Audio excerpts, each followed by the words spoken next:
जय हिंद, जय भारत साथियों। साथियों, आज एक और खास विषय पे वीडियो लेकर आपके बीच में आए हैं। जैसा कि आपने टाइटल देख लिया होगा, इस वीडियो में बात करने वाला हूं मैं राजनीति के कड़वे सच के बारे में। और यकीन मानिए मेरा, जो कड़वे सच आज मैं बताने जा रहा हूं, ये सच्चाई कभी कोई नहीं बताएगा। वो व्यक्ति जो राजनीति में वो नहीं बताएगा, और जो राजनीति में है ही नहीं, उसे पता ही नहीं होता। सबसे पहला और सबसे बड़ा कड़वा सच क्या है? वर्तमान राजनीति में सेवा के लिए, जनता के लिए, समर्पण के लिए, जनता की समस्याओं के समाधान करने के लिए कोई जगह नहीं बची है। चाहे आप कितनी ही बड़ी-बड़ी बातें कर लीजिए, जब आप सत्ता में जाएंगे, जब आप चुनकर आ जाएंगे, तब आप पाएंगे वहां पर जनता के हित की बात हो ही नहीं रही।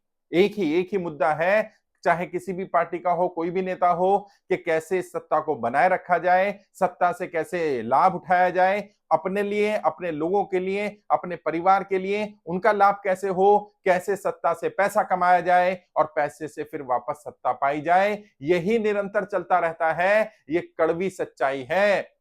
सत्ता से जब व्यक्ति बाहर होता है, जब व्यक्ति सत्ता में नहीं होता, नए व्यक्ति आते हैं, वो बड़ी-बड़ी आदर्शवादी बातें करते हैं। हम ये करेंगे, हम वो करेंगे, हम ये नहीं लेंगे, हम वो नहीं लेंगे। जब असलियत का सामना होता है, तब उन्हें पता चलता है राजनीति का कड़वा सच क्या है। वहां कोई कोई सेवा की बात नहीं हो रही, वहां कोई समस्याओं के समाधान की बात नहीं हो रही, और स्थायी समाधान तो कोई राजनेता देना ही नहीं चाहता। कोई भी राजनेता, चाहे किसी भी पार्टी को, मैं किसी पार्टी या किसी एक नेता के विरोध या पक्ष में बात नहीं कर रहा, या across the political parties, across the political system, इस तरह का सिचुएशन बना दी गई है कि कोई भी पार्टी, कोई भी नेता मूलभूत समस्याओं के समूल निवारण के लिए काम नहीं करना चाहता। एक ही मार्ग है, एक ही उद्देश्य है, एन केन प्राकेण सत्ता प्राप्त रहे, सत्ता बनी रहे। सत्ता में पहुंच गए हैं तो अब सत्ता छूटे नहीं। और जब समस्याओं के समाधान नहीं होते हैं, तभी देखने को मिलता है कि कुछ एक तबका जो अपने बलबूते आगे बढ़ रहा है, देश का एक वर्ग, जिसे हम कह सकते हैं भारत और इंडिया की डिवाइड है, इंडिया वाला पक्ष जो है वो आगे बढ़ता जा रहा है, भारत पीछे छूटता जा रहा है। मेन समस्याओं पर ध्यान नहीं है, उनके समूल नाश पर तो बिल्कुल ध्यान नहीं है। अगर जनता को रोज एक मछली चाहिए, तो नेता कहता है मैं तुम्हें मछली पकड़ कर ला कर दे दूंगा, मैं तुम्हें ये भी फ्री कर दूंगा, ये भी फ्री कर दूंगा, ये भी फ्री कर दूंगा, तुम्हें अपने ऊपर निर्भर बना लूंगा, ताकि तुम कभी आत्मनिर्भर ना बन पाओ। और क्योंकि तुम मुझ पर निर्भर रहोगे, इसलिए तुम हमेशा वोट मुझे दोगे। तुम्हारी मैं मजबूरी बन जाऊंगा कि तुम मुझे वोट नहीं दोगे, तो तुम्हें जो सुविधाएं मिल रही हैं वो मिलनी बंद हो जाएंगी। ये एक सिस्टम बनाया गया, और वही सिस्टम चल रहा है। कड़वा सच है साहब। दूसरा कड़वा सच, और ये भी शॉकिंग होगा कई लोगों के लिए। दूसरा कड़वा सच क्या है? डेमोक्रेसी में, पॉलिटिकल सिस्टम में, पॉलिटिकल पार्टियां ही करप्शन का असली अड्डा हैं। राजनीति है, करप्शन रहेगा, भ्रष्टाचार रहेगा, और बिना भ्रष्टाचार किए कोई भी व्यक्ति चुनाव नहीं जीत सकता। वर्तमान में ऐसा सिस्टम बना दिया गया। और पहला भ्रष्टाचार तो यही व्यक्ति करता है कि जो चुनाव आयोग की लिमिट होती है, उससे 10, 20, 50 गुना ज्यादा पैसा खर्च किया जा रहा है, कहीं कहीं तो 100 गुना पैसा खर्च हो रहा है। मतलब पार्टी से टिकट लेने के लिए, मैं नाम नहीं लेना चाहूंगा किसी पॉलिटिकल पार्टी का, लेकिन देश में ऐसी पार्टियां जो आदर्शवाद की बात करती थी, जो पार्टी विद डिफरेंस की बात करती थी, आज वहां पर विधायक के टिकट के लिए 5-5, 10-10 करोड़ रुपए की बोली लग रही है। पार्षद के टिकट 50-50 लाख रुपए में दिए जा रहे हैं। वहां कैसे उम्मीद की जा सकती है कि भ्रष्टाचार ना करे? और जो व्यक्ति पैसे देकर टिकट लेकर के आएगा, उसका पहला टारगेट क्या होगा? जो पैसा लगाया, वो इन्वेस्टमेंट थी, उसको वापस लाना, और फिर उसके बाद और करप्शन करना, क्योंकि अगली बार फ्री टिकट चाहिए। और फिर भाई भतीजावाद होगा, अपने लोगों को कॉन्ट्रैक्ट दिए जाएंगे, अपने लोगों को सारा बांटा जाएगा सब कुछ। बाहर ऊपर दिखने में सब बढ़िया बढ़िया दिखेगा, लेकिन अंदर ये सब हो रहा है। ये भी कड़वा सच है राजनीति का। इसको कोई बताना नहीं चाहता कि असली करप्शन की जड़, जितना भी करप्शन है, चाहे किसी भी रूप में भी देखें, उसकी कहीं ना कहीं जड़ पॉलिटिकल पार्टियां, पॉलिटिकल सिस्टम, नेता है। जब तक ये रहेंगे, जब तक पॉलिटिकल पार्टियां रहेंगी, जब तक नेता रहेंगे, जब तक पॉलिटिकल सिस्टम रहेगा, तब तक करप्शन समाप्त नहीं हो सकता। कम ज्यादा वो हर नेता की खाने की अपनी कैपेसिटी है, हर व्यक्ति की खाने की अपनी कैपेसिटी है। तो किस तरह के लोग कितना खाने वाले सत्ता में आएंगे? चोर आएंगे कि डकैत आएंगे? चोर आएंगे तो कम काम सामान लेके जाएंगे, डकैत बड़ी डकैती करेंगे, उससे बड़े लुटेरे आएंगे तो और ज्यादा लूटेंगे। तो कैसे लोग सत्ता में आएंगे, उस पर निर्भर होगा। कम ज्यादा होता रहेगा, समाप्त करने की किसी की इच्छा नहीं है, क्योंकि करप्शन के मार्ग से ही सत्ता प्राप्त की जा रही है। और समस्या क्या आ गई, रास्ता ऐसा बना दिया, कोई भी अच्छा व्यक्ति अगर ये उम्मीद करता है कि वो बिना करप्शन करे ईमानदारी से काम करेगा और वो सत्ता प्राप्त कर लेगा, उसके लिए ऐसा कोई मार्ग छोड़ा ही नहीं। मान लीजिए एक पुल है, गद्दा है, उससे जाना पड़ेगा, वही सब साम दाम दंड भेद बिना करे आप ये पुल पार नहीं कर सकते, आप सत्ता में जा नहीं सकते, और जब आप खुद वो सब कर लेंगे तो फिर आप भी उनके जैसे ही हो जाएंगे। ये बड़ी विडंबना है, बट ये कड़वी सच्चाई है, कड़वा सच है राजनीति का। राजनीति का एक और कड़वा सच है, जो आदर्शवाद की बातें राजनीति में की जाती हैं कि हम डेमोक्रेसी की बात करेंगे। पॉलिटिकल पार्टियां या राजनीति में, पॉलिटिकल सिस्टम में डेमोक्रेसी नाम की कोई चीज, कोई जगह नहीं है साहब। पार्टियों में तो बिल्कुल भी नहीं है। अगर आप में से कोई सोचता हो मैं डेमोक्रेटिक प्रोसेस से काम करूंगा, पार्टी चला लूंगा, आप ही सबसे बड़े डिक्टेटर बन जाएंगे या बना दिए जाएंगे। वो लोग, हमने तो बहुत बड़ी बड़ी क्रांतियां नहीं देखी, पढ़ा है उनके बारे में, लेकिन उन क्रांतियों के बाद जो पॉलिटिकल रिवोल्यूशन हुए, उनके बाद जो नेता बन करके आए, जो डेमोक्रेसी को लाना चाहते थे, डिक्टेटरशिप के खिलाफ बात कर रहे थे, उन्होंने डेमोक्रेसी को किल करने का काम किया। अभी हमारे लेटेस्ट जीते जी हमने देखा, एक पार्टी का उदय हुआ, आम आदमी पार्टी का। उन्होंने तय किया कि हमारे यहाँ ये नहीं चलेगा कि एक ही पार्टी का अध्यक्ष बना रहेगा लगातार। उन्होंने संविधान में लिखा कि 2 बार से ज्यादा एक व्यक्ति को राष्ट्रीय अध्यक्ष नहीं बनाया जाएगा। बाद में अरविंद केजरीवाल जी ने खुद ही उसको संशोधन कर दिया कि अब कोई लिमिट नहीं होगी, अरविंद केजरीवाल ही रहेंगे। है, ममता जी की पार्टी में ममता जी रहेंगी जब तक वो चाहेंगी, उसके बाद उनका भतीजा तैयार हो जाएगा। मायावती जी की पार्टी में जब तक मायावती थी, ठीक है, अब उनका भतीजा आ गए हैं या उनके बेटे आ जाएंगे। पहले मुलायम सिंह यादव थे, अब अखिलेश यादव आ जाएंगे। पहले जयंत चौधरी जी के पिताजी थे, दादाजी थे, अब वो आ गए हैं। यही चलता रहेगा।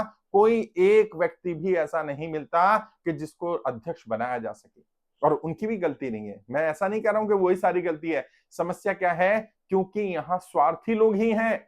यहाँ स्वार्थ सिद्धि, राजनीति को स्वार्थ सिद्धि का माध्यम बना दिया है। वो अपना स्वार्थ छुपा कर रखते हैं जब तक कि पद ना मिल जाए।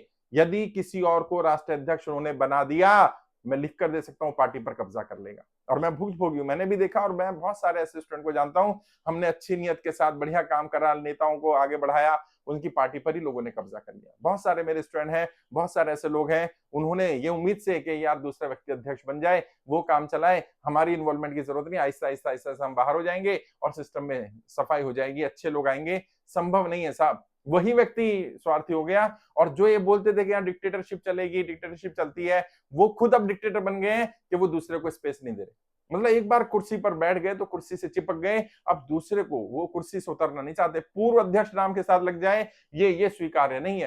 पूर्व कोई पदाधिकारी लग जाए, ये संभव नहीं है, स्वीकार ही नहीं है। तो फिर कहां की डेमोक्रेसी, कहां की सेवा करेंगे आप, जब आप खुद ही डेमोक्रेसी या डेमोक्रेटिक प्रोसेस को फॉलो नहीं कर रहे। अगर आपको इतना था कि डेमोक्रेसी होनी चाहिए, तो आप भी अपना 3 साल का कार्यकाल पूरा हुआ, आप हट जाते, आप दूसरे को मौका देते। नहीं देंगे, क्योंकि देना नहीं है, आरोप लगाना है। तो जो व्यक्ति डेमोक्रेटिक होगा उसे डिक्टेटर बोल दो, और फिर उसकी जगह आओ ये बोल करके हम डेमोक्रेसी लाएंगे, और फिर खुद डिक्टेटर बन जाओ कि भाई अब हम तय करेंगे, अब हमें कोई हटा नहीं सकता, हमें कोई चैलेंज नहीं कर सकता। और यदि आप उन्हें हटाने की कोशिश करेंगे, वो आपको ही लात मार कर बाहर कर देंगे। क्यों? क्योंकि अब उन्हें तो पता था ना कि सामने वाला अच्छा काम करे तो उसको हटा दिया जाए। तो ये डेमोक्रेसी सिस्टम का या पॉलिटिक्स का एक और कड़वा सच है, जिसको स्वीकार करना पड़ेगा। और नए लोगों को बड़ी अजीब लगेंगी बातें, क्योंकि वो बाहर है सिस्टम से। जब आप सिस्टम में आएंगे तो आपको पता चलेगा यही कड़वी सच्चाई है, ऐसे ही काम हो रहा है। एक और कड़वा सच राजनीति का, और ये भी वो सच है जो सामने नजर नहीं आता है या सामने दिखता नहीं है। जब आप राजनीति में जाते हैं तो आपको पता चलता है, बिना पैसे के, बिना आपकी सोर्स के, बिना अप्रोच के, बिना आपके साथ कोई व्यक्ति गॉडफादर ना हो, आपके लिए मार्ग नहीं है। एक लिमिट तक तो आपको स्पेस दे दिया जाएगा, उसके बाद स्पेस नहीं चलेगा साहब। उसके बाद हर स्टेज पर आपको अपने संबंधों के आधार पर, आपको गिव एंड टेक के आधार पर, यहाँ उसूलों की कोई बात नहीं होती है। वो कहते हैं कि यहाँ बात पैसे की नहीं, बात उसूलों की है। जब कोई बोले बात पैसे की नहीं, बात उसूलों की है, समझ लेना पैसे की कोई बात नहीं, उसूलों की कोई बात नहीं, बात पैसे की हो रही है। जहां कोई बोले कि नहीं यहाँ तो उसूलों की लड़ाई लड़ रहा हूं, उसूल उसूल कुछ नहीं है राजनीति में, यहाँ तो सत्ता प्राप्ति की लड़ाई है। एन केन प्राकेन, सामने वाले को नीचे गिराना, खुद सत्ता में आ जाना, यही चल रहा है वर्तमान में, तो यही चल रहा है। और इसको अगर आप स्वीकार नहीं कर सकते हैं, आप राजनीति में सफल नहीं हो पाएंगे, वर्तमान राजनीति में नहीं हो पाएंगे साहब। मैंने करके देख लिया, प्रयास करके देख लिया, बहुत सारे लोगों को ला करके देख लिया। मैं इस बात को मैं भी सोचता था कि नहीं परिवर्तन आएगा, बदलाव आएगा, लेकिन जो बदलाव लाने वाले लोग हैं वो कहां से लाएंगे आप?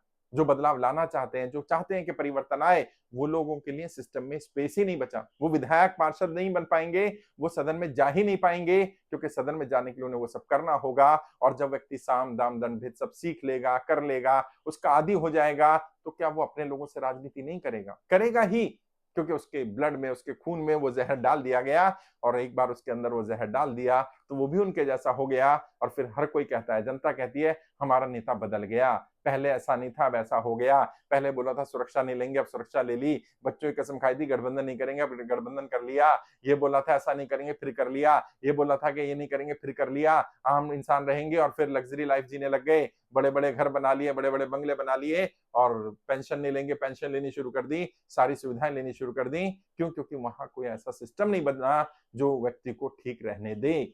और वहां जब आप उन लोगों के साथ बैठेंगे, उठेंगे, तो पता चलेगा वहां दिन भर यही बातें होती है, इसको तोड़ लो, इसको ले आओ, उसको ले आओ। कोई वफादारी नाम की, कोई लॉयल्टी नाम की चीज बाकी बची नहीं है साहब। कौन सा नेता कब किस पार्टी में रहेगा और कब किधर चला जाएगा, कोई अंदाजा नहीं लगा सकता। अगर पैसा है, पैसे से सत्ता मिल जाएगी, अगर सत्ता में आ गए तो ठीक है और पैसा कमा पाएंगे, विपक्ष में रहे तो पैसा नहीं कमा पाएंगे, तो क्या करो, सत्ता पक्ष में मिल जाओ। और सत्ता में भी जो होता है वो कहता है मेरी स्ट्रेंथ और बढ़ जाए, मेरे पास बहुमत तो आ गया, 10-15% और वोटर मेरे एमएलए एमपी बढ़ जाए, तो उसके लिए अगर एक एमपी एमएलए को 50-100 करोड़ रुपए देने भी पड़ जाए, मंत्री पद भी देना पड़ जाए, तो क्या फर्क पड़ता है? मेरी वर्चस्व बना रहे, मेरी सत्ता बनी रहे, मेरी सत्ता को कोई चैलेंज ना कर पाए, वहां यही सब चल रहा है।